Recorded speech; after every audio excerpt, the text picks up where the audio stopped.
শাহ Syed Naseeruddin কাদৰী Baghdadi ৰহমাতুল্লাহ আলাইহিৰ কবৰ জিয়াৰত কৰিব। লগতে আপোনালোককো দেখুৱাম তেখেতে ইংৰাজী চন 1932 চনত ইন্তেকাল কৰিছিল। বাগদাদী আছিল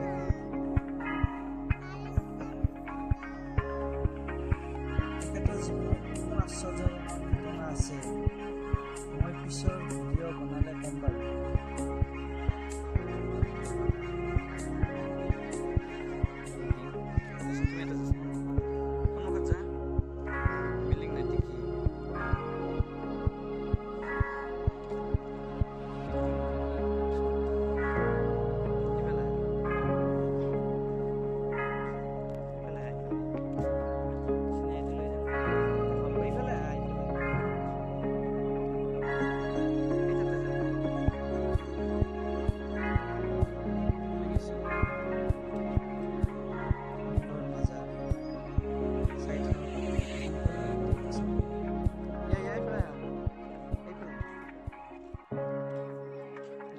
গেছে দেখোন আৰ একবাৰ যাবা এটা এই বটগাছ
আপোনালোকক ভিতৰৰ ফালে দেখুৱাবলৈ চেষ্টা কৰিম, য'ত দুটা মাকবৰা আছে, অৰ্থাৎ কবৰ আছে, মুখ্য কবৰ।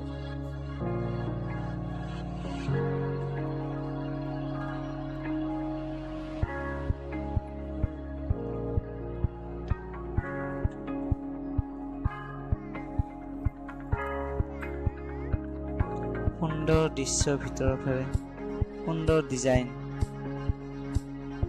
লগতে মাকবৰা, কবৰ। আমি অৱশ্যে ইয়াত অকল চিজদাই কৰিম, চিজদা নকৰিম, অকল জিয়াৰত কৰিম, কাৰণ ইয়াত চিজদা নিষেধ, ইয়াতে মান্নাত নিষেধ, কিবা খোজাটো নিষেধ।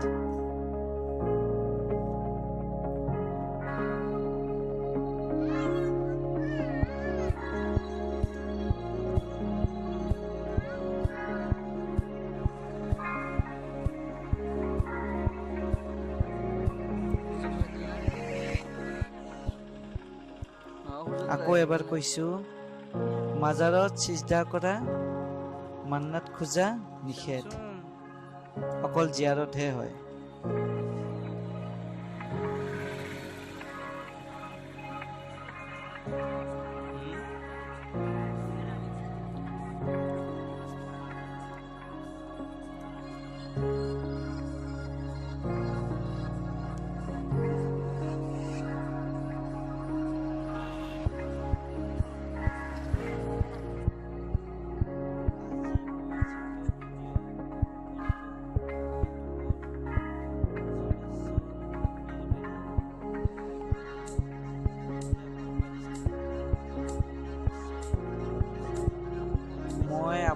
আপোনালোকক আজি দেখুৱালোঁ ব্ৰহ্মপুত্ৰ পাৰত অৱস্থিত জলেশ্বৰ পীৰবাৰী মাজাৰ। ভিডিঅ'টো চাই আপোনালোকে নিশ্চয় আমেজ পাইছে। যদি ইয়ালৈ আহিবও পাৰে, গুৱাহাটীৰ পৰা ডাইৰেক্ট বাছ আহে। প্ৰতি বছৰে জানুৱাৰীত ইয়াত উৰুচ হয়। আগলৈ আৰু এনেকুৱা ভিডিঅ' বনাম। আপোনালোকে মোৰ চেনেলটো ছাবস্ক্ৰাইব কৰি সকলোবোৰ ভিডিঅ' চাব দেই।